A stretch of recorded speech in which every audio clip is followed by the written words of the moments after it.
Hello friends. आज इस video में हम पढ़ेंगे कॉन्ट्रैक्ट एक्ट के MCQ.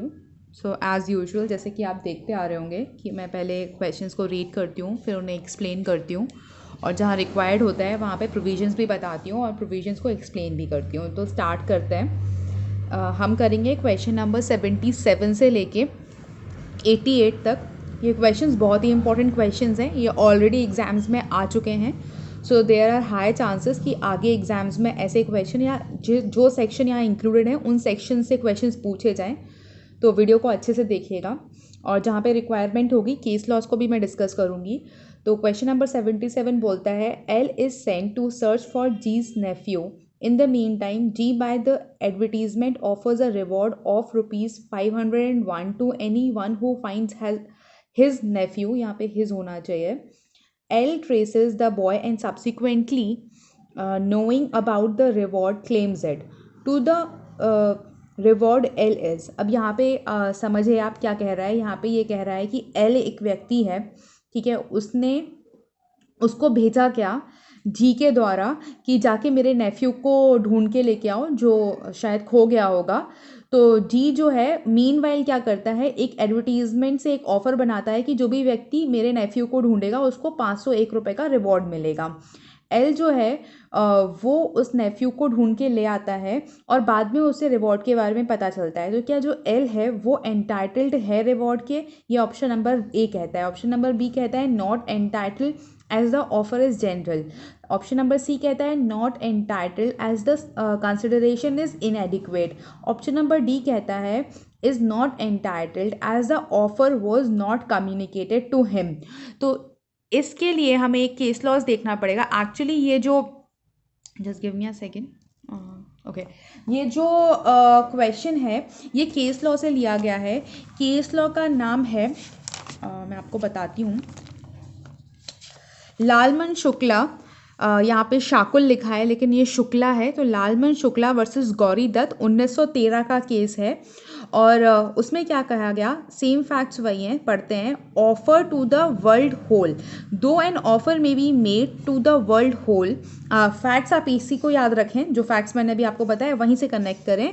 A contract can arise only by acceptance of the offer, Hence the knowledge of the term of offer is essential for acceptance. अब यहाँ पे क्या कह रहा है, यहाँ कह रहा है कि ऑफर के टर्म्स की कंडीशंस जो हैं उसकी नॉलेज होना ज़रूरी है एक्सेप्टेंस के लिए। जबकि ऊपर वाली लाइन में ये कहा गया कि जो ऑफर है वो दुनिया को, मतलब पूरी दुनिया को बनाया जा सकता है, लेकिन जो कॉन्ट्रैक्ट है वो सिर्फ तभी अराइज होगा जब एक्सेप्टेंस ऑफ ऑफर होगी। Thus, where a person sent his servant in search of his missing boy and subsequently offered a reward to anyone who would find the boy, the servant on finding the boy would not claim the reward, as his search for the boy could not regarded as a consideration for the promise of reward. तो जो भी search जो उसने boy को search किया उसे consideration नहीं मानेंगे क्योंकि उसको नॉलेज ही नहीं थी ऑफर के बारे में, इसलिए उसे कंसिडरेशन नहीं माना जाएगा। इसलिए यहाँ आंसर होगा that L is not entitled as a नहीं sorry D, the L is not entitled as the offer was not communicated to him. The answer will be D. Next हम देखते हैं, ये बोलता है question number 78, which of the statement as to consideration is incorrect. तो consideration के बारे में इन चारों में से क्या गलत है? It may be past also, it need not be adequate, stranger to it can not sue or it must be real. यहाँ पे आप याद रखिए नॉट है क्वेश्चन में, मतलब ये पूछा जा रहा है कि क्या इनकरेक्ट है। तो हम एक एक ऑप्शन के बारे में बात कर लेते हैं। पहला है it may be past also. तो जब हम कंसिडरेशन की डेफिनेशन पढ़ते हैं जो कि आपको देखने को मिलेगी सेक्शन नंबर 2 जो कि इंटरप्रिटेशन क्लॉज है उसके डी में, वो कहता है when at the desire of the promisor the promisee or any other person has done or abstained from doing. तो has done or abstained from doing का मतलब है कि कंसिडरेशन जो है वो पास्ट भी हो सकती है। तो पहला ऑप्शन तो सही है। दूसरा, it need not be adequate, तो ये जो ऑप्शन है it need not be adequate ये भी सही है। अगर हम देखें तो सेक्शन नंबर जो 25 है इंडियन कॉन्ट्रैक्ट एक्ट का, उसका जो एक्सप्लेनेशन टू है वो कहता है an agreement to which the consent of the promisor is freely given is not void merely because the consideration is inadequate, but the inadequacy of consideration may be given into account by the court in determining the question whether the consent of the promisor was freely given. तो consideration की adequacy ज़रूरी नहीं है. अब option number सी जो है वो बात करता है stranger to it can not sue. तो यहाँ पे कह रहा है कि स्ट्रेंजर टू कंसिडरेशन स्यू नहीं कर सकता है. ये जो है ये गलत है, क्योंकि अगर हम इंडियन लॉ के कॉन्टेक्स्ट में बात करें तो जो इंडियन स्ट्रेंजर टू कंसिडरेशन होता है वो स्यू कर सकता है. और ये आपको देखने को मिलेगा, दो केसेस हैं.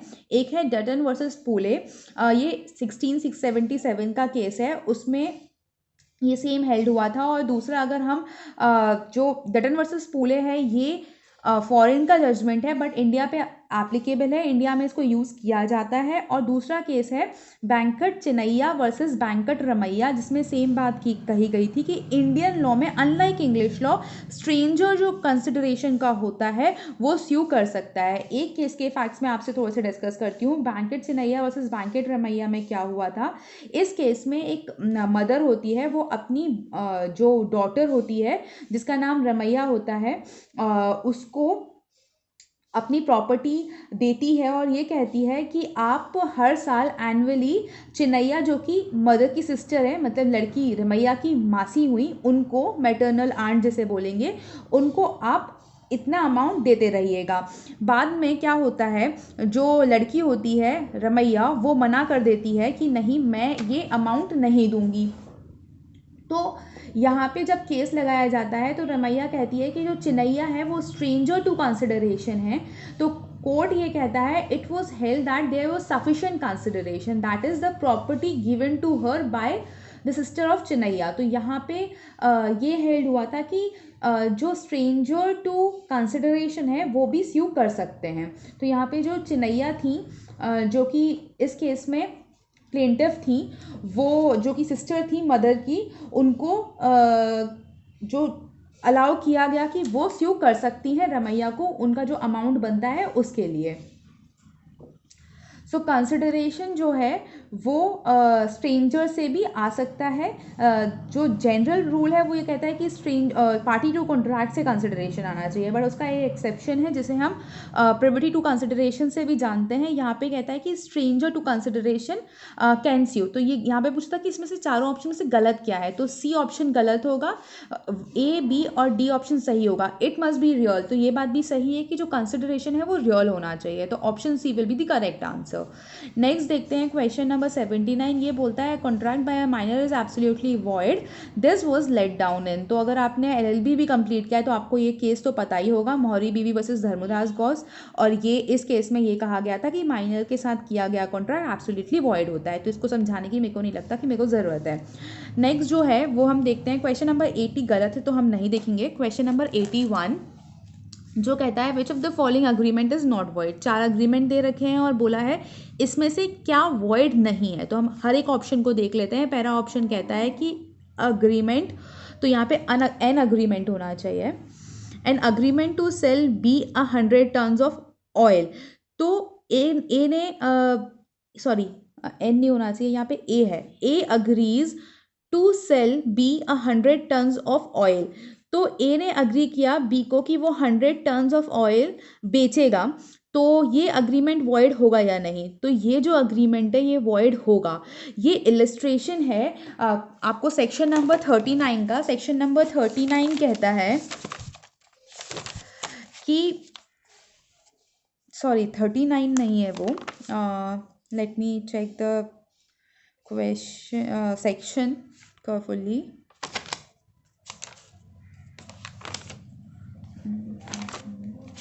Just give me a moment.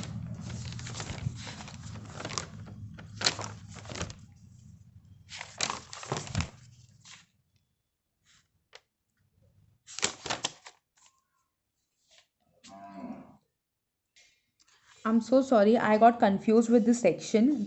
I told you that section is section number 39, but here we have to discuss section number 29, which says agreements void for uncertainty. Agreements the meaning of which is not certain or capable of being made certain are void. A agrees to sell B 100 tons of oil. There is nothing whatever to show what kind of oil was intended. The agreement is void for uncertainty. तो यहाँ पे क्या है, यहाँ पे ये बोल रहा है कि ए ने बी से अग्रीमेंट किया कि वो 100 टन ऑयल भेजेगा, लेकिन उसने ये नहीं बताया कि वो किस चीज़ का ऑयल भेजेगा, मस्टर्ड ऑयल, कोकोनट ऑयल या किसी और चीज़ का ऑलिव ऑयल। तो यहाँ पे क्योंकि ये अनसर्टेनिटी है कि कौन सा ऑयल है, स्पेसिफाई नहीं किया गया है, इसलिए यहाँ पे ये जो होगा वो वॉइड होगा। तो यहाँ पे अगर हम क्वेश्चन को फिर से देखें तो क्वेश्चन था विच of the following agreement is not void. तो पहला तो हमने देख लिया कि वॉइड होता है। अब हम दूसरे ऑप्शन को देखते हैं।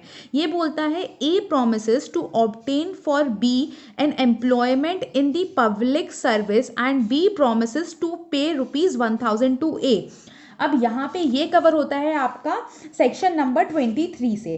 सेक्शन नंबर 23 की अगर हम मार्जिनल हेडिंग देखें तो ये कहता है what consideration and objects are lawful and what not.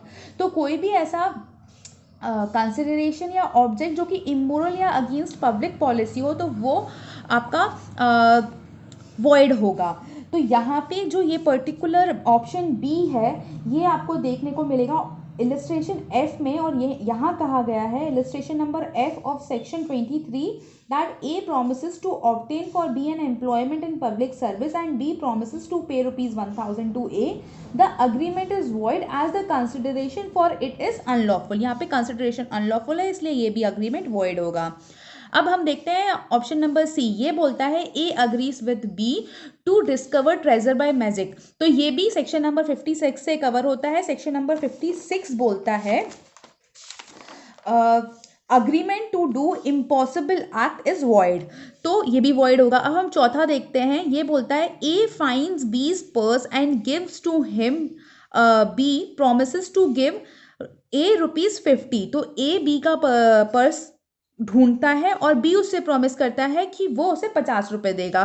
तो ये वैलिड कॉन्ट्रैक्ट माना जाएगा, भले यहाँ पे पास्ट कंसिडरेशन है, और ये कवर होगा सेक्शन नंबर 25 से। तो इसमें सेक्शन नंबर 25 का प्रोविजन मैं आपके सामने पढ़ देती हूँ। वो कहता है it is promise to compensate wholly or in part a person who has already voluntarily done something for the promisor or something which the promisor was legally compellable to do। ठीक है, तो यहाँ से ये कवर होगा, मतलब इसका answer होगा डी। हम नेक्स्ट क्वेश्चन देखते हैं। नेक्स्ट क्वेश्चन बोलता है question number 82, A enters into an contract with B to sing at his theatre 2 nights in every week during the next 2 months and B engages to pay her at rate of 1000 for each night. A willfully absent herself on the 6th night but with the assent of A sings on the 7th night। यहाँ पे night B. तो यहाँ पे क्या कहा जा रहा है, ए है वो एंटर करता है बी के साथ कॉन्ट्रैक्ट में कि बी जो है वो हर हफ्ते की 2 रातों को उसके वहाँ पे गाना गाएगी। ठीक है, और ए बोलता है बी को कि वो हर एक रात को गाना गाने का उसको ईच नाइट का 1000 देगा। ए जो है वो विलफुली एब्सेंट, सॉरी यहाँ पे ए जो है वो गाना गाती है और बी उसके साथ अग्रीमेंट में आता है, मतलब बी जो है वो थिएटर ओनर है और ए जो है वो सिंगर है, और बी प्रॉमिस करता है कि वो उसे 1000 रुपये हर एक रात का देगा, मतलब हर एक रात में गाना गाने का देगा। ए जो है वो विलफुली एब्सेंट करती है 6th नाइट पे, but with the assent of A sings on the 7th night. ठीक है, यहाँ पे ना क्वेश्चन में कुछ गड़बड़ी है, because with the assent of B होना चाहिए। बी की एसेंस है वो 7वीं रात को वहाँ पे गाना गाती है। तो ऑप्शन क्या है यहाँ पे, कैन पुट एन एंड। अब यहाँ पे पूछ रहा है कि जो बी है जो कि थिएटर ओनर है, क्या वो कॉन्ट्रैक्ट को ख़त्म कर सकता है, क्या वो कॉन्ट्रैक्ट को ख़त्म नहीं कर सकता है। ऑप्शन सी कहता है is not liable to pay for 5th night on which A had sung, और ऑप्शन डी कहता है is not entitled to compensation for damage sustained by him on 6th night. तो ये कवर होगा आपका section number 39 of Indian contract act से। तो हम सेक्शन नंबर 39 देख लेते हैं। सेक्शन नंबर 39 कहता है effect of refusal of party to perform promise wholly. तो यहाँ पे कह रहा है कि when a party to contract has refused to perform or disabled himself from performing his promise in its entirety the promisee may put an end to the contract unless he has signifies by words or conduct his acquiescence in his continuance. तो in its continuance मतलब यहाँ पे एक्विजेंस का मतलब हुआ permission, कि जब तक कि अगर जो प्रोमिसी है वो अपनी कंसेंट दे दे कि आप कंटिन्यू करिए, तो उस केस में जो है वो प्रॉमिस परफॉर्म होगा। तो यहाँ पे जो ये पर्टिकुलर क्वेश्चन था ये आपका इलस्ट्रेशन नंबर बी से कवर होता है, और ये यहाँ पे हमने जो सिचुएशन है उसे समझ लिया। अब हम लास्ट में देख लेते हैं यहाँ का क्या कहा जा रहा है। B has signified his acquiescence in the continuation of the contract and can not now put an end to it, क्योंकि थिएटर ओनर ने कहा कि हाँ ठीक है आप अब कंटिन्यू करिए, तो अब वो उस कॉन्ट्रैक्ट को ख़त्म नहीं कर सकता, but is entitled to compensation for the damage sustain by him through A's failure. लेकिन जिस रात ए ने गाना नहीं गाया था उससे जो भी डैमेजेस हुए थे उसके कॉम्पनसेशन को लेने के लिए वो एंटाइटल्ड है। तो यहाँ पे होगा आंसर होगा कि he can not put an end to the contract, क्योंकि उसने अब कंटिन्यू करने का को अलाउ कर दिया है, इसलिए वो उसे ख़त्म नहीं कर सकता। ओके, सो हम नेक्स्ट क्वेश्चन देखते हैं। ये बोलता है which of the following is not a quasi contract. तो आपको पता होगा कि आई थिंक आपको दिख नहीं रहा है, just let me adjust. Okay, so यहाँ पे क्वाजी कॉन्ट्रैक्ट अगर आपको पता होगा, क्वाजी कॉन्ट्रैक्ट से रिलेटेड जो सेक्शंस हैं वो आपके दे रखे हैं सेक्शन नंबर 68 से लेके सेक्शन नंबर 72 तक। चैप्टर नंबर 5 है जो बात करता है of certain relations resembling those created by contract. तो यहाँ पे हम हर एक ऑप्शन को चेक कर लेते हैं कि क्या वो इस चैप्टर में फॉल कर रहा है या नहीं। तो ऑप्शन नंबर ए बोलता है obligation of person enjoying benefit of non gratuitous act। तो ये आपको देखने को मिलेगा सेक्शन नंबर 70 में।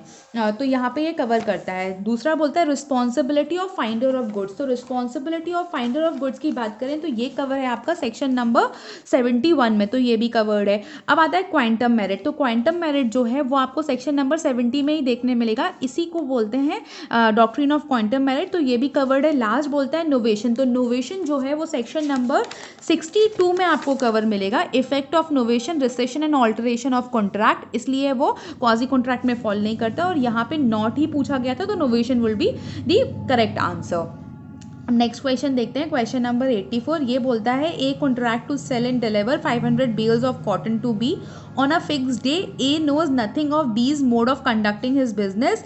A breaks his promise and B, having no cotton, is obliged to close his mill. Is A responsible for the loss caused to B by the closing of mill? तो यहाँ पे ये जो है ये particular question जो है ये सिचुएशन है, और ये एक केस था हार्डले वर्सेस बैक्सेंडल, उसके ही फैक्ट्स दे रखे हैं, और ये कवर होता है section number 73 of Indian contract act. यहाँ पे ये बोला जा रहा है कि एक व्यक्ति है जो कॉन्ट्रैक्ट करता है कि वो डिलीवर करेगा 500 बेल्स कॉटन के बी को।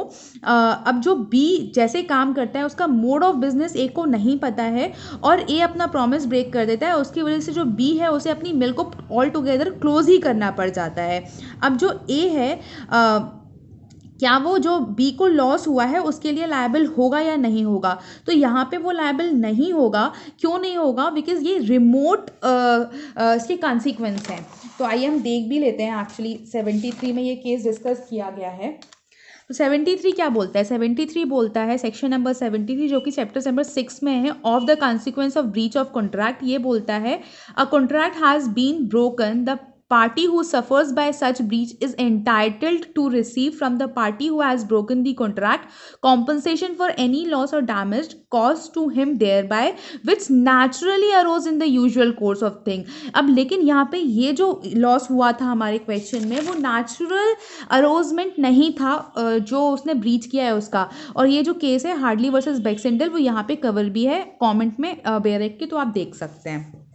अगर हम इसकी हेडिंग देखें तो ये क्या कहता है, natural and probable result of breach.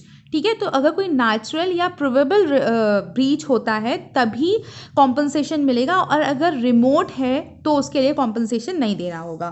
तो यहाँ पे आंसर होगा no, that is option number B, question number 84 का। हम नेक्स्ट देखते हैं, ये क्वेश्चन नंबर 85 है। ये बोलता है